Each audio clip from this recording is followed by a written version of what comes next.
할렐루야, 우리 귀한 미라클 성도님들. 이제 그렇게 무덥던 여름도 서서히 길을 떠나는 것 같아요. 이제 가로수가 노랗게 물들어가고 있는 걸 보았는데, 참 계절은 우리를 변함없이 우리에게 다가오고 있구나 하는 걸 느낍니다. 한 주간도 살면서 여러 가지로 분주하셨을 텐데, 그 분주한 마음을 내려놓고 오늘 또 주님 앞에 집중할 수 있도록 우리를 불러주심을 감사드립니다. 오늘은요, 지난주에 이어서 에스겔서를 가지고 우리가 말씀을 묵상해 보고자 합니다. 에스겔은 하나님 그 이름의 그 뜻을 지난 시간에 말씀드렸지만, 에스겔의 뜻은요, 하나님이 강하게 하신다, 하나님께서 힘을 주신다, 이런 의미의 뜻이 있어요. 이 에스겔 선지자는 제사장의 가문에서 태어났지만은 이스라엘 백성들이 너무 죄를 지어서 하나님께서 그들을 어디로 보냈죠? 바벨론의 포로로 보내셨어요. 에스겔도 25살에 바벨론의 포로로 끌려갔어요. 그때 같이 왔던 이제 많은 사람들이, 이스라엘 백성들이 있었지만 그 중에 또 다니엘이 같이 왔죠. 다니엘은 에스겔보다 어린 나이에 왔어요. 그래서 그발 강가에서 완전히 중노동을 하고 있는 거예요. 말하자면 댐이 범람하고 강이면은 주로 그렇잖아요. 범람이 자주 되니까 그거를 막 뚝을 만들려면은 그 돌을 다 들어다 쌓아야 되잖아.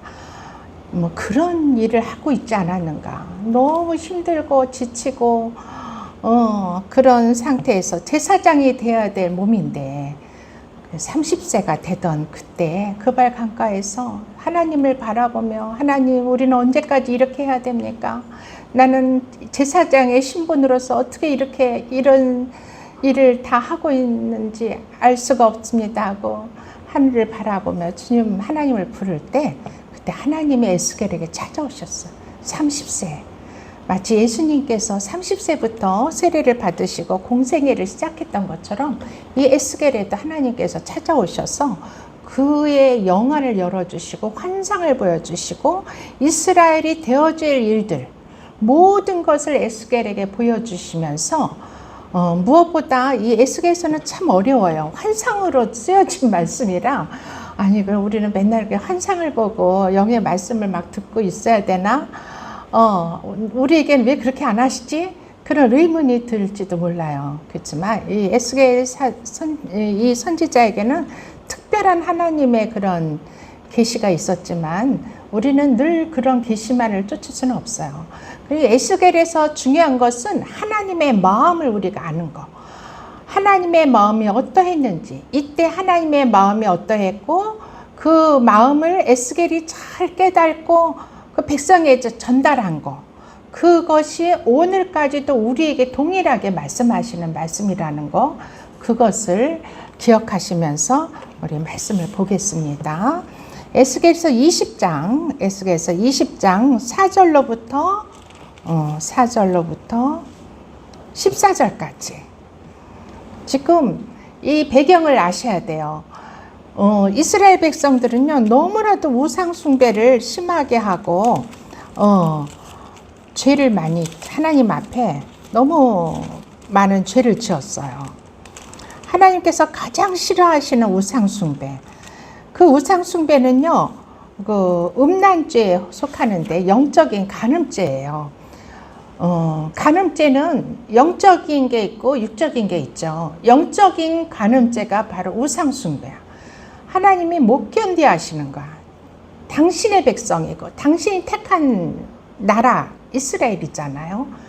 그러고 하나님은 그 백성이 나의 백성이 되고 나는 그들의 하나님이 되기를 간절히 원하셔서 출애굽까지 시켜서 이제 가나안 땅으로 인도하는 그런 일을 하셨는데도 불구하고 이 백성들이 계속 끊임없이 이 간음죄를 짓는 거야.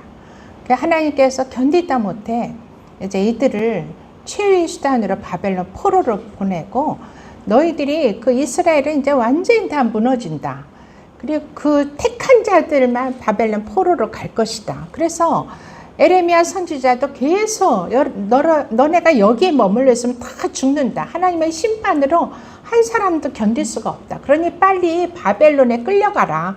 바벨론 가서 살아라. 여기를 떠나라고 이제 에레미야 선지자가 누누이 그렇게 얘기했지만 왕들부터가 듣질 않았어요. 왕들과 그 고관들이 아니 어려울수록 나라를 지키고 하나님을 의지해서 나라를 지켜야지 왜 이 나라를 떠나야 되냐. 그러면서 에레미야를 오히려 불충한 종으로 여기고 그를 가두고 막 너무 못살게 굴고 그랬잖아요.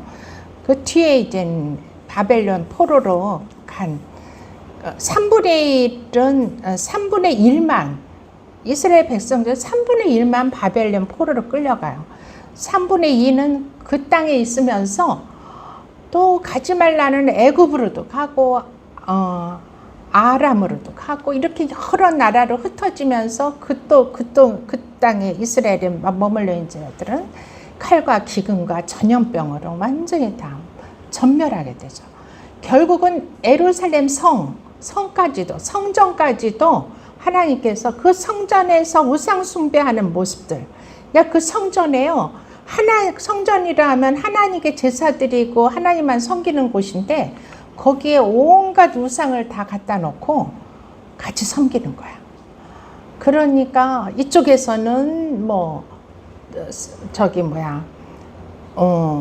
바알신을 섬기고 이쪽에서는 아세라 신을 섬기고 이쪽에서는 하나님을 섬긴다고 제사하고 막. 그러니까 하나님께서 너무 역겨워서 그 성전 거기 있는 모든 우상을 다 부셔버리시잖아요. 그렇게 하는 배경이 있습니다. 그러면서 에스겔에게 또 주님이 찾아오셔서 그들이 죄에서 돌이킬 거를.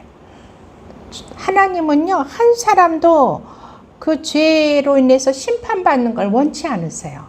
어떻게 해서든지 그들을 돌이켜서 회개하고 죄에서 떠나서 당신의 백성으로 회복되기를 원하시는 게 하나님의 마음이시죠. 그래서 지금의 그 배경을 가지고 이 말씀을 또 읽어보겠습니다. 20장에는요, 아주 이스라엘 장로들 여러 사람이 에스겔에게 찾아와요. 그러면서 여호와의 말씀이 우리에게 뭐라고 하는지 좀 한번 말해봐라. 그래요. 그렇지만 하나님의 말씀을 해도 그들은 듣지도 않아요. 자기 생각. 하나님의 말씀이 선포돼도 그들은 타락한 여기서의 장로들은요, 지금으로 말하면 이 시대에 보면 거짓 선지자이기도 하고 거짓 목회자들이에요. 항상 구약은요, 구약 시대에 하나님께서 주신 말씀으로 끝나면 안 돼요. 역사는 돌고 도는 거야. 그렇죠? 그 시대에 그 사람들은 현대 우리 시대에는 어떤 인물들인가 이런 걸 생각하면서 말씀을 봐야겠죠. 이 타락한 이스라엘 장로들이 찾아와서 하나님께 말씀을 좀 들려달라고 하지만은 하나님께서는요, 너희가 내게 물으려고 왔느냐? 내가 나의 목숨을 걸고 맹세하거냐? 너희가 내게 묻기를 내가 용납하지 아니하리라. 이제 너희들이 나에게 와서 묻는 것도 나는 역겹다 이런 뜻이세요. 그러면서 4절로부터 에스겔에게 말씀하세요. 한번 우리 함께 읽어보겠습니다. 시작. 인자야, 내가 그들을 심판하려느냐? 내가 그들을 심판하려느냐? 너는 그들에게 그들의 조상들의 가증한 일을 알게 하여 이르라. 주 여호와께서 이같이 말씀하셨느니라. 옛날에 내가 이스라엘을 택하고 야곱 집의 후예를 향하여 내 손을 들어 맹세하고 애굽 땅에서 그들에게 나타나 맹세하려기를 나는 여호와 너의 하나님이라 하였노라. 그날에 내가 내 손을 들어 그들에게 맹세하기로 애굽 땅에서 인도하여 내어 그들을 위하여 찾아두었던 땅, 곧 젖과 꿀이 흐르는 땅이요 모든 땅 중에 아름다운 곳에 이르게 하리라 하고, 또 그들에게 이르기를 너희는 눈을 뜨는 바 가증한 것을 각기 버리고 애굽의 우상들로 말미암아 스스로 더럽히지 말라.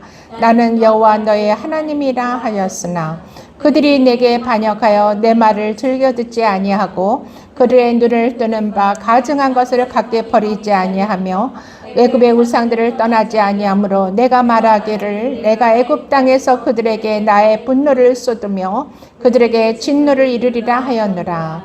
그러나 내가 그들이 거주하는 바 이방인의 눈앞에서 그들에게 나타나 그들을 애굽 땅에서 인도하여 내었나니 이는 내 이름을 위함이라. 내 이름을 이방인의 눈앞에서 더럽히지 아니하려고 행하였습니다. 그러므로 내가 그들을 애굽 땅에서 나와서 광야에 이르게 하고 사람이 준행하면 그로 살며 삶을 얻을 내 율례를 주며 내 규례를 알게 하였고 또 내가 그들을 거룩하게 하는 여호와인 줄을 알게 하려고 내 안식일을 줘 그들과 나 사이에 표징을 삼았노라.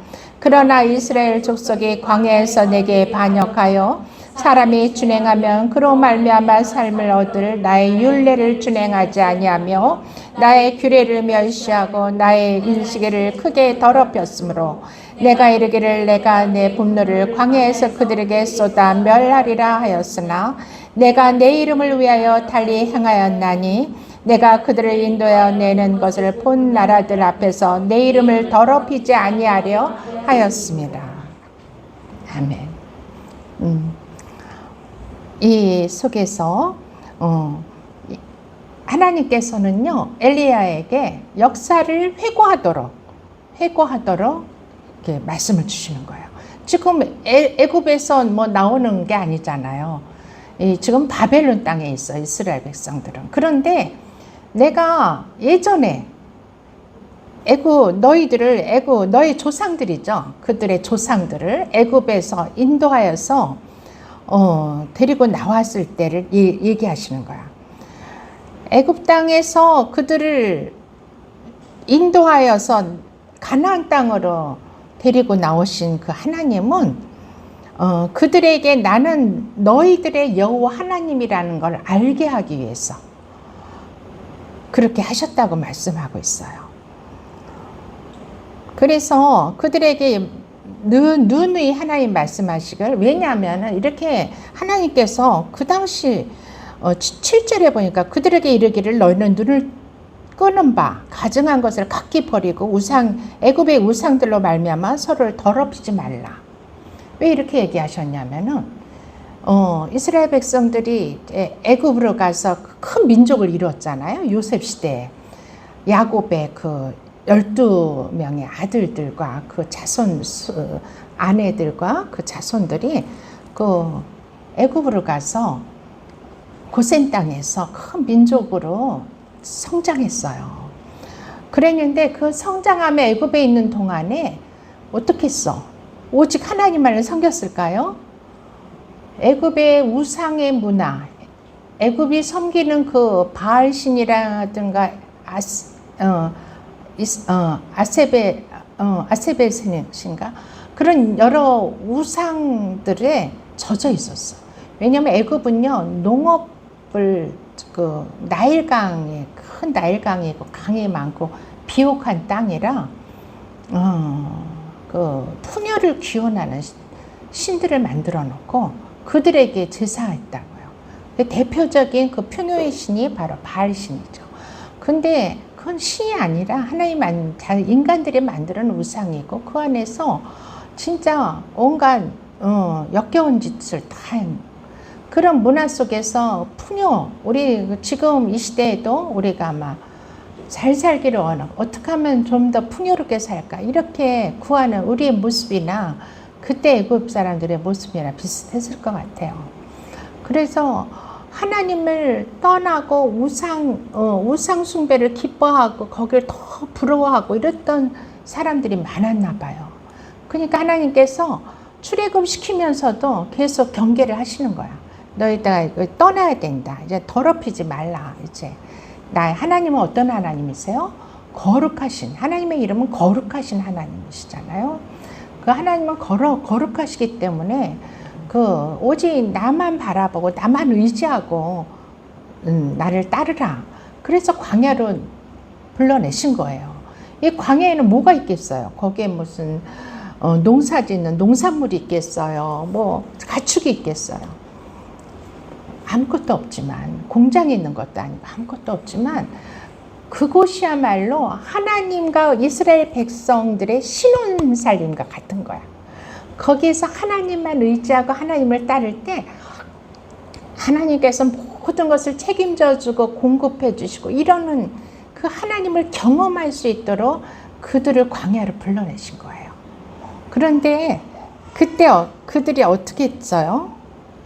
떠나지 아니하였어요. 그 우상을 그러면서 계속 원망 불평을 하면서 물이 없으면 물을 달라고 막 소리치고 고기가 또 먹을 게 없다고, 그래서 하나님께서 물과 만나를 내려주시면 또 고기가 없다고, 우리를 이 광야로 끌고 나와서 우리를 죽이려고 그러냐, 굶겨 죽이려고 그러냐 하면서 막 원망을 하고 하나님을 바라보고 하나님께 구하는 게 아니라 이게 원망부터 막 하는 거야.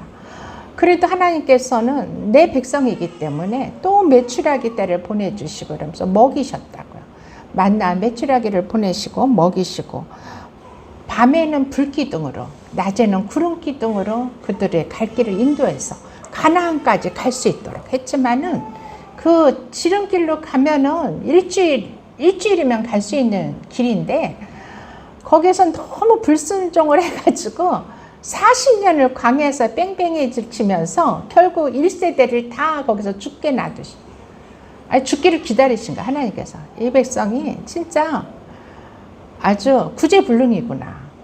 그리고 그 2세대를 여호수아를 통해서 가나안으로 들어가게 하셨잖아요. 그랬는데 하나님은요, 그때에도 하나님께서 이렇게 말씀하시는 거예요. 9절에 보니까 내가 그들이 거주하는 이방인의 눈앞에서 그들에게 나타나 그들을 애굽 땅에서 인도하여 내었나니 이는 내 이름을 위함이라. 하나님이 애굽 땅에서 그들을 인도하여 낸 거는 하나님의 이름이요, 하나님의 이름을 위해서 그들을 그렇게 했다고 하시는 거예요. 그러니까 하나님은요, 당신의 이름을 위해서 일하시는 하나님이세요.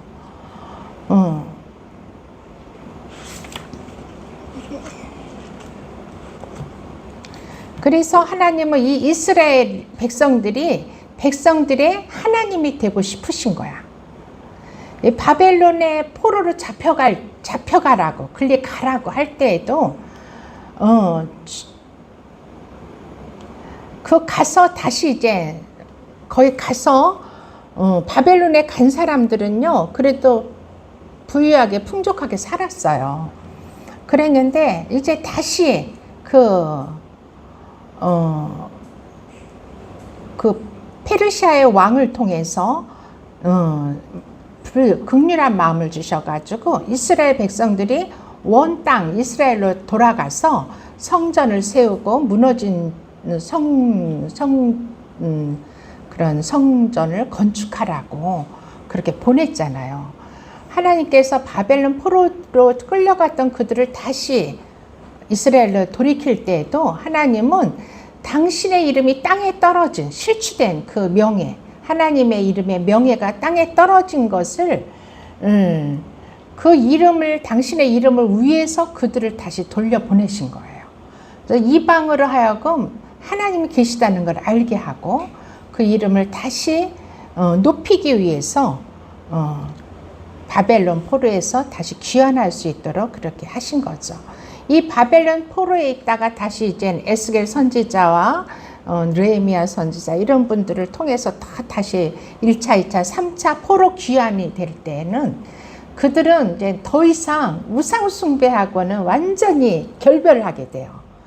바벨론의 포로에 끌려가서 엄청난 고난을 통해서 거기에서 철저하게 우상 숭배가 이렇게 하나님이 미워하시는 거였구나. 우리의 조상과 우리의 죄값을 우리가 여기서 톡톡히 받는구나. 그래서 다시는 우상 숭배 안 하려고 이제 돌아와서는 하나님을 잘 섬기게 되는데, 우리 인생도 그래요. 우리 오늘날에도 진짜 하나님을 우리 우상은요, 지금은 어떤 상을 만들어 놓고 절하는 그런 우상이 아니라 하나님보다 더 좋아하는 거, 내가 하나님보다 더 귀하게 여기는 거, 이것들을 하나님은 우리의 우상이라고 말씀하세요. 제가 누누이 얘기하지만은 돈은요, 이 세상에서, 오늘날 이 세상 사람들은 돈과 하나님을 같은 위치에 놓고 보는 거예요. 돈을 많이 가지면 내가 하나님을 잘 믿는 거로 생각하는 거예요, 말하자면. 예, 그리고 하나님 대신 돈을 취하고, 이렇게 내가 하나님보다 뭔가 더 귀하게 여기고 더 사랑하는 것이 있다면 그것이 우리 안에 만들어진 우상인 거죠. 하나님은 그 우상에서 떠나기를 원하세요. 왜냐? 우리는 주의 이름을 위해서 하나님과 함께 일해야 될 하나님의 선택된 자녀들이기 때문에 그래요. 우리가 세상의 물질을 쫓아다니면 안 돼요. 세상에서 물질을 구하면 세상 영인 사단이 그를 조정해요. 하지만 우리가 하나님을 따르고 하나님을 구할 때 하나님께서 모든 걸 공급해 주세요. 그런 경험들을 많이 하시기 바랍니다.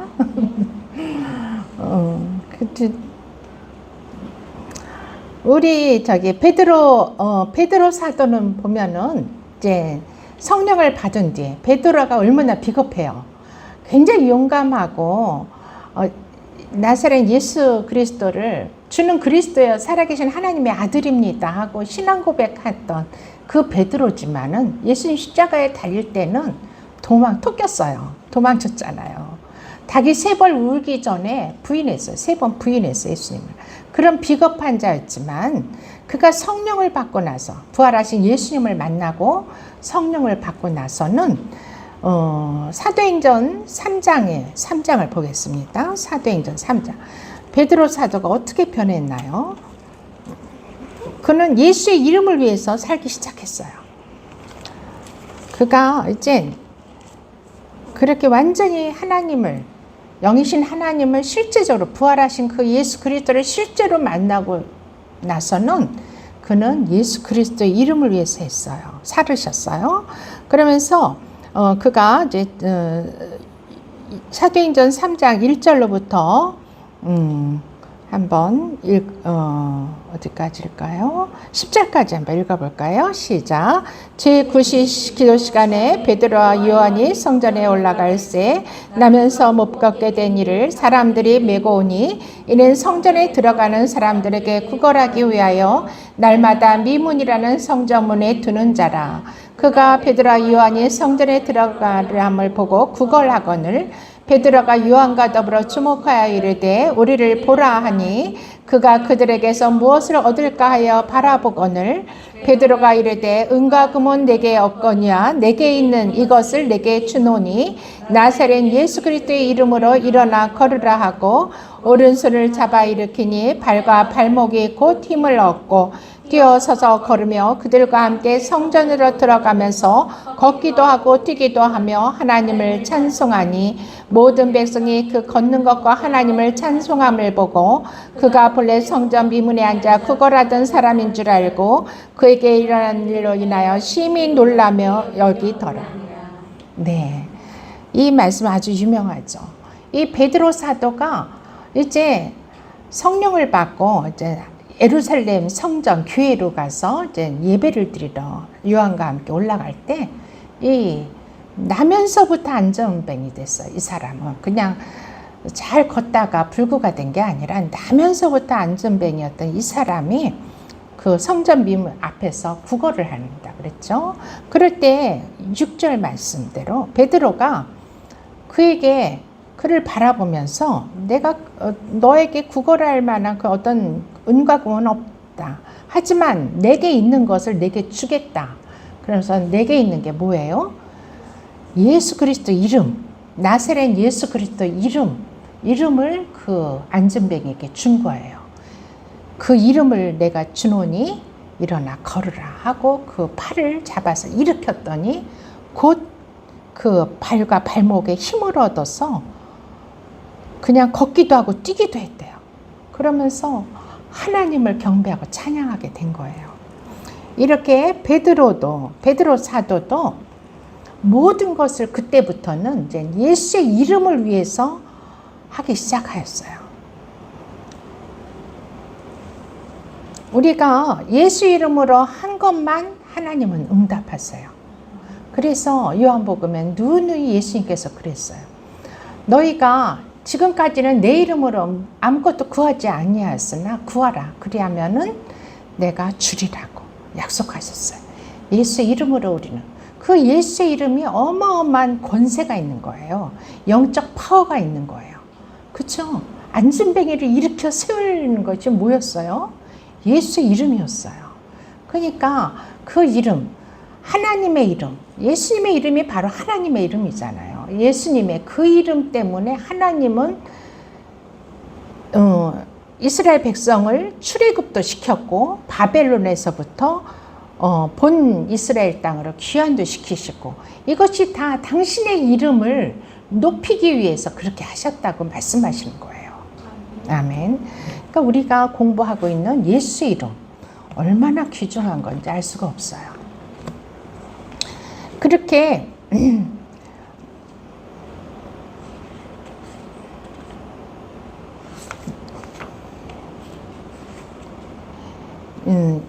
예수 이름을 위해서 우리는 그렇게 예수의 이름을 위해서 하나님이 일하시듯이 우리도 함께 우리는 하나님의 동력자예요.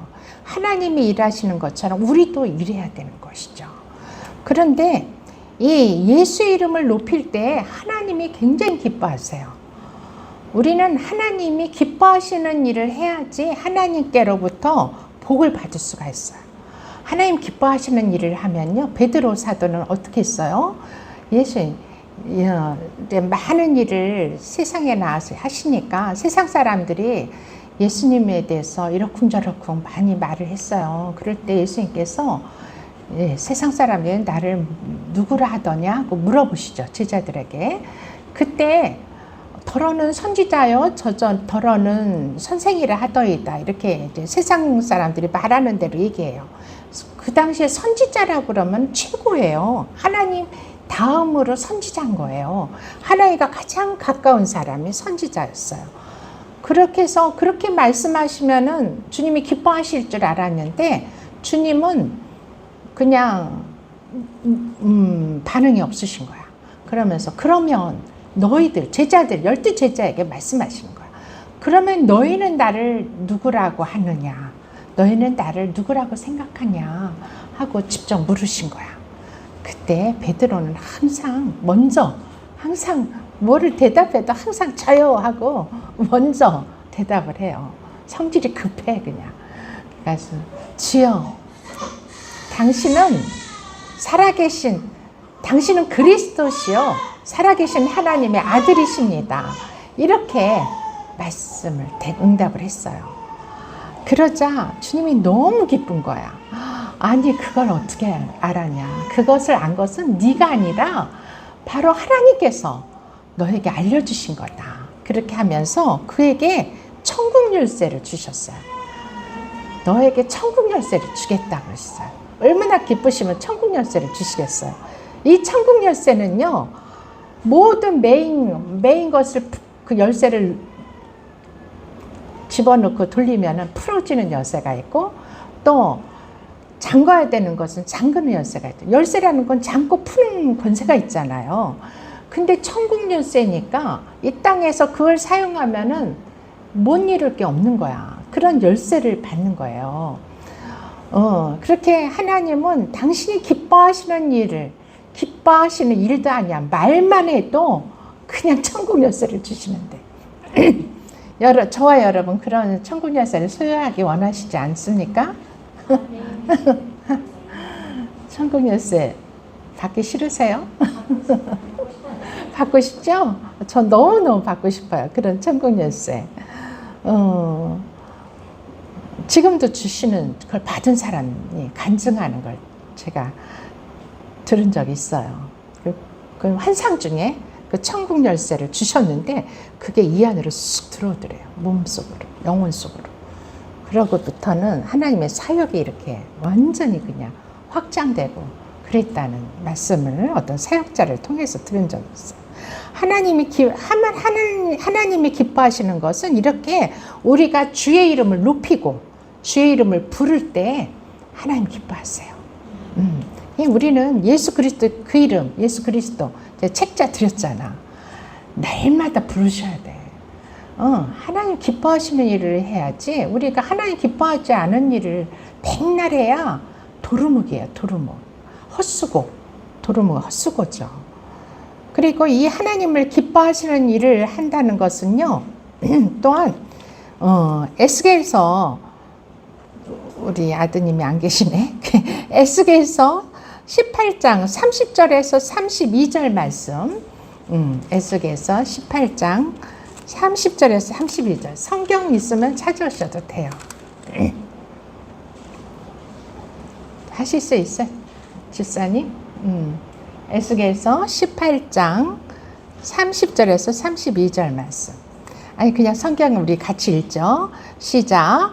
주 여호와의 말씀이니라. 이스라엘 족속아, 내가 너희 각 사람이 행한 대로 심판할지라. 너희는 돌이켜 회개하고 모든 죄에서 떠날지어다. 그리한즉 그것이 너에게 죄악의 걸림돌이 되지 아니하리라. 우리 김동겸 집사님 오셨어요. 감사합니다. 그럼 다시 함께 영상을 보면서 함께 봉독하겠습니다. 에스겔 18장 30절에서 32절. 굉장히 중요해요. 우리가 첫 번째로는 하나님을 기쁘시게 하려면 우리가 예수 그리스도 이름을 부르고 예수의 이름을 높이라고 그랬어요. 두 번째 해답이 여기 있습니다. 다 같이 시작. 주 여호와의 말씀이니라. 이스라엘 족속아, 내가 너희 각 사람이 행한 대로 심판할지라. 너희는 돌이켜 회개하고 모든 죄에서 떠날지어다. 그리한즉 그것이 너희에게 죄악의 걸림돌이 되지 아니하리라. 너희는 너희가 범한 모든 죄악을 버리고 마음과 영을 새롭게 할지어다. 이스라엘 족속아, 너희가 어찌하여 죽고자 하느냐? 주 여호와의 말씀이니라. 죽을 자가 죽는 것도 내가 기뻐하지 아니하노니 너희는 스스로 돌이키고 살지니라. 네, 여기에서 31절 말씀이 아주 중요해요. 너희는 너희가 범한 모든 죄악을 버리고 버려야 돼요. 우리는 죄를 그냥 끌어안고 있으면 안 돼. 죄라고 생각하면은 과감히 버려요. 버리고 주님 앞에 자백하면은 예수의 보혈이 와서 우리의 죄를 씻어주신다고 그랬잖아요. 우리 이제 예수님의 시대에 살고 있기 때문에 우리 자백만 하면 돼요. 버리는 게 어렵지 않아요. 주님 앞에 자백하고 그것이 죄악을 버리는 거예요. 그리고 마음과 영을 새롭게 할지어다.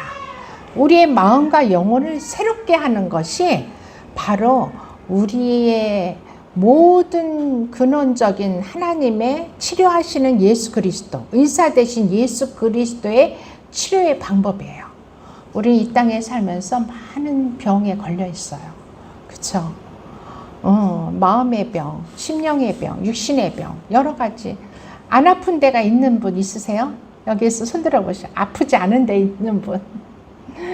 다들 한두 가지는 다 고질병이 있고 아프기 시작해요. 또 갱년기, 우리 집사님도 이제 막 갱년기 이제 진입하시는 분들은 우리 갱년기는 제2의 사춘기라고 그러잖아. 몸이 그냥 예전에 40대에 생각도 못한 것이 50대에 막 진행이 되는 거야.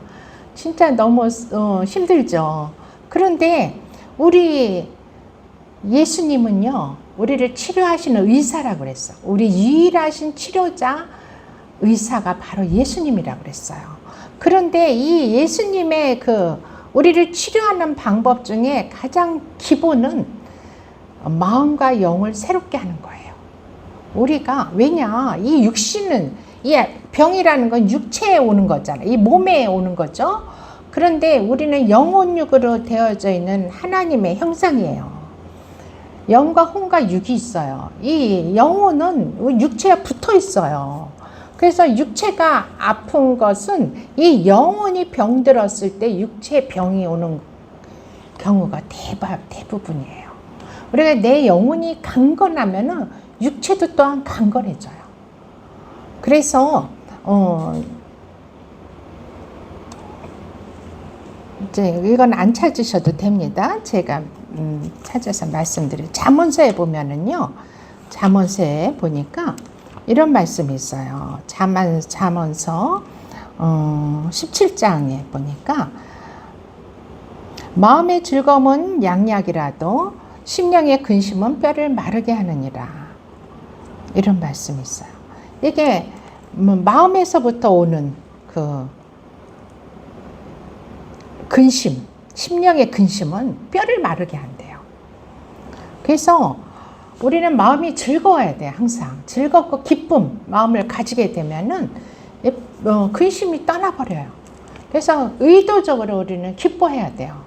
빌립보서에 보면은 빌립보서 4장 4절 말씀, 항상 기뻐하라. 내가 너희에게 좀 말하노니 항상 기뻐하라. 이렇게 하나님께서는 우리가 항상 기뻐하기를 원하세요. 그러면은 우리 심령이 밝아져요. 우리 심령에, 우리 마음에 즐거움이 있어서 그것들이 우리가 먹는, 의사들이 주는 그 약보다 더 강력해요. 우리 몸이 아프면 병원에 가서 그냥 약, 화학 성분으로 된 약 처방받아서 그거 의지해서 먹잖아요. 근데 하나님은 그렇게 치료하기를 원치 않으세요. 그거는 물론 의사도 하나님이 주신 탤런트가 있어서 일을 하지만은 그걸 우선적으로 하지 마라. 먼저 너의 마음과 영을, 너의 영을 강화시켜라. 새롭게 하라는 거예요. 그러면 그걸 어떻게 새롭게 하냐? 우리가 이렇게 부정적인 말을 많이 하시는 분들 있죠. 그거는 영이 병들었다는 것을 의미해요. 입에서 항상 기쁨의 말, 감사하는 말, 긍정적인 말이 나오는 게 아니라 늘 보면 짜증내고 부정적인 말, 아프다는 말, 그냥 그렇게 하소연하는 사람들이 있어요. 징징징 울보들, 징징이들. 나는 아주 징징이들이 너무 싫어. 징징이들이 있어. 근데 그분들은요, 그 말을 들어보면요, 그분이 영이 병들었다는 걸 말하는 거예요. 우리 영의 상태가 굉장히 중요해요. 이 영은요, 사망에 잠자는 영이 있어요. 영의 상태가 상에 잠자는 영이 있고 어두운 영이 있어요. 우리 표정들이 보면은 이게 밝지 못하고 어두워. 이거 벌써 어둠의 사단들이 자꾸 와서 공격을 하는 거예요. 어둠의 영이 있어요. 또 악한 영이 있고 귀신의 영이 있고 약한 영, 혼미한 영, 쇠약한 영, 이렇게 다양한 영의 상태가 있어요. 사망에 잠자는 영은 이제 완전히 이제 죽은 거야. 죽었다 그래요. 그걸 성경에서는 죽었다 그래요.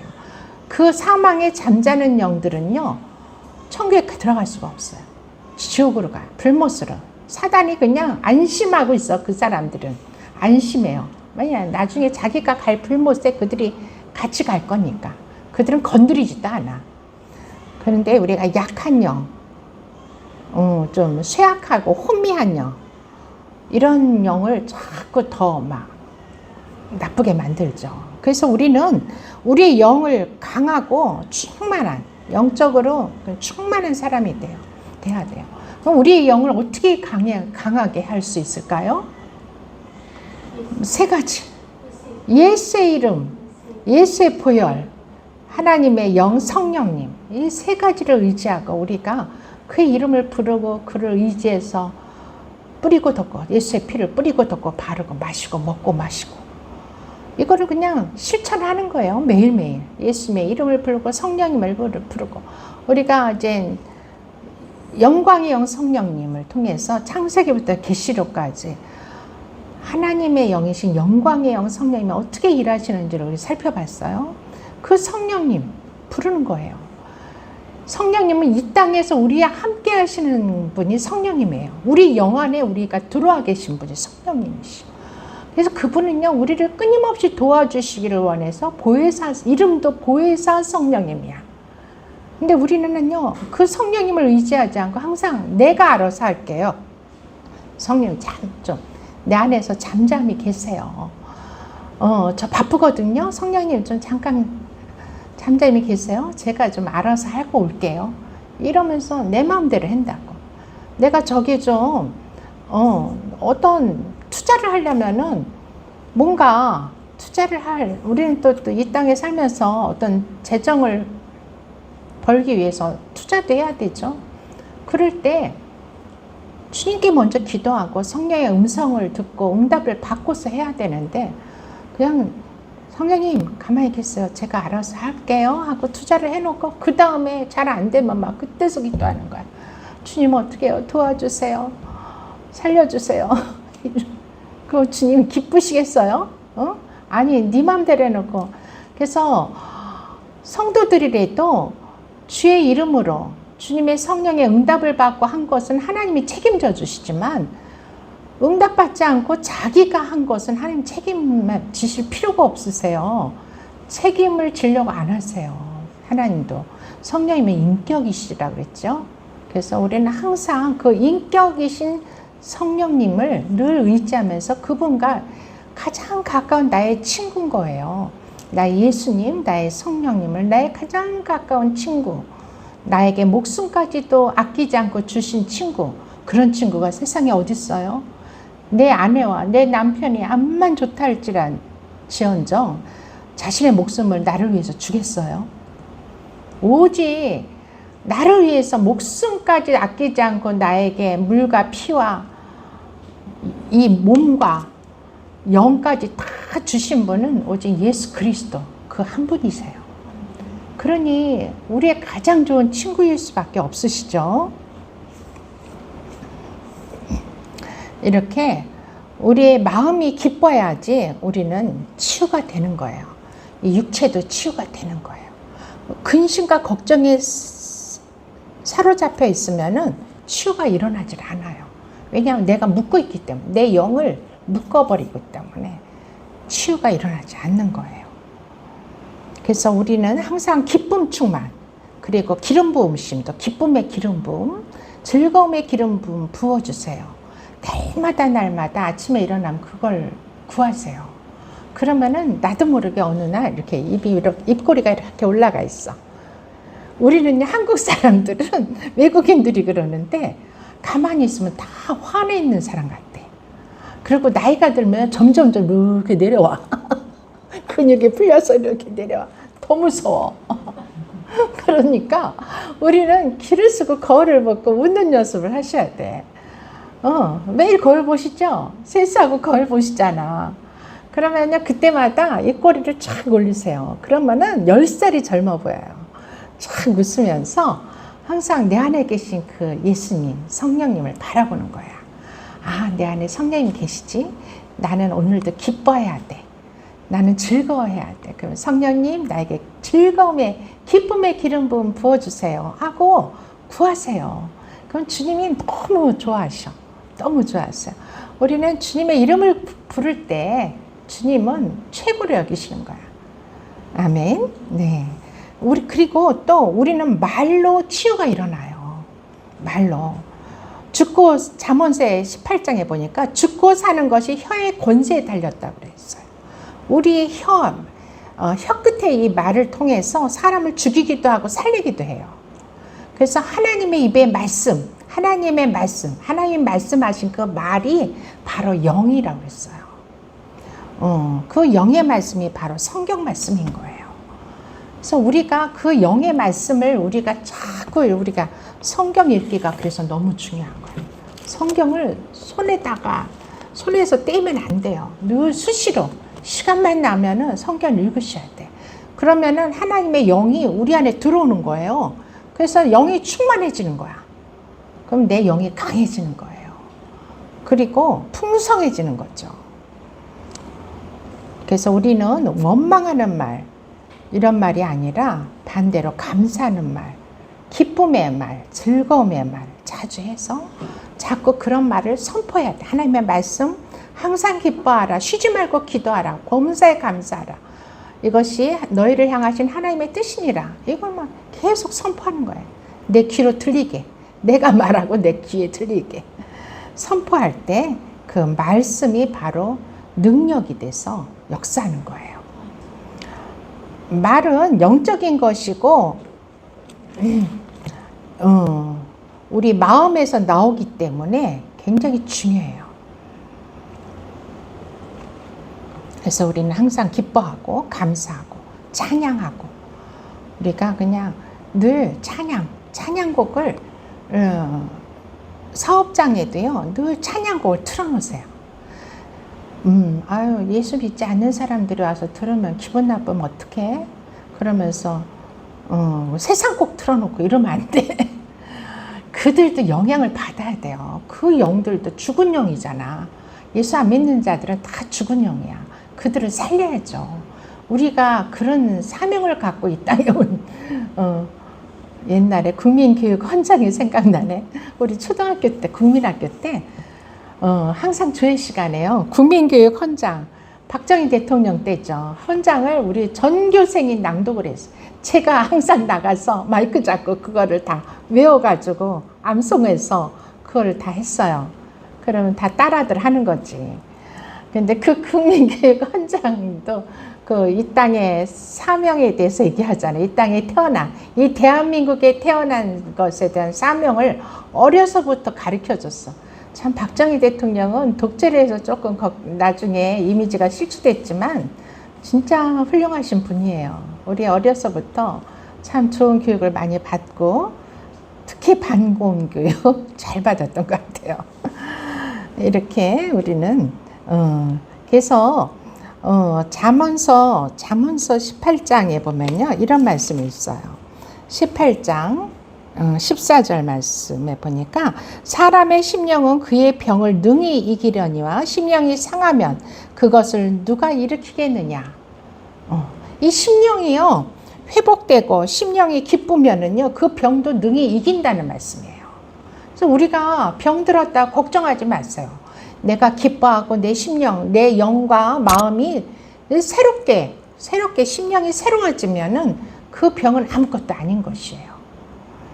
우리는 그래서 우리의 마음과 영을 날마다 예수님의 보혈을 뿌리고 덮고 바르고 마시고 먹고 이러면서 우리 영을 강건하게 만드는 것이 너무너무 중요한 거예요. 그리고 이렇게 할 때 우리의 영과 마음이 소생되고 새롭게 됐을 때 하나님이 기뻐하세요. 첫째는 예수의 이름을 부르고 예수의 이름을 높일 때 하나님이 기뻐하세요. 그리고 둘째는 우리가 영과 마음을 새롭게 하는 거, 예수의 보혈로 새롭게 할 때 그러기 위해서 우리에게 예수 그리스도를 보내주신 거잖아요. 새롭게 할 때 주님이 기뻐하셔서 우리의 삶을 새롭게 우리가 죄악에서 떠나서 하나님께 돌이키게 되고 그리고 하나님의 뜻에 하나님의 말씀을 따라서 살게 되는 거죠. 마지막으로 제가 출애굽기 15장 한번 15장 출애굽기 15장 26절 말씀 함께 15장 26절 하나님께서 이 출애굽한 애굽 백성들에게 이스라엘 백성들에게 뭐라고 말씀하셨는지 함께 읽어보겠습니다. 시작. 이르시되 너희가 너희 하나님 여호와의 말을 들어 순종하고 내가 보기에 의를 행하며 내 계명에 귀를 기울이며 내 모든 규례를 지키면 내가 애굽 사람에게 내린 모든 질병 중 하나도 너에게 내리지 아니하리니 나는 너희를 치료하는 여호와입니다. 아멘. 이렇게 하나님께서는 당신의 말씀에 순종하는 것을 순종하고 하나님의 말씀에 귀를 기울여서 그 말씀을 지키고 그럴 때 우리에게 어떠한 질병도 내리지 아니하신다고 약속하고 있어요.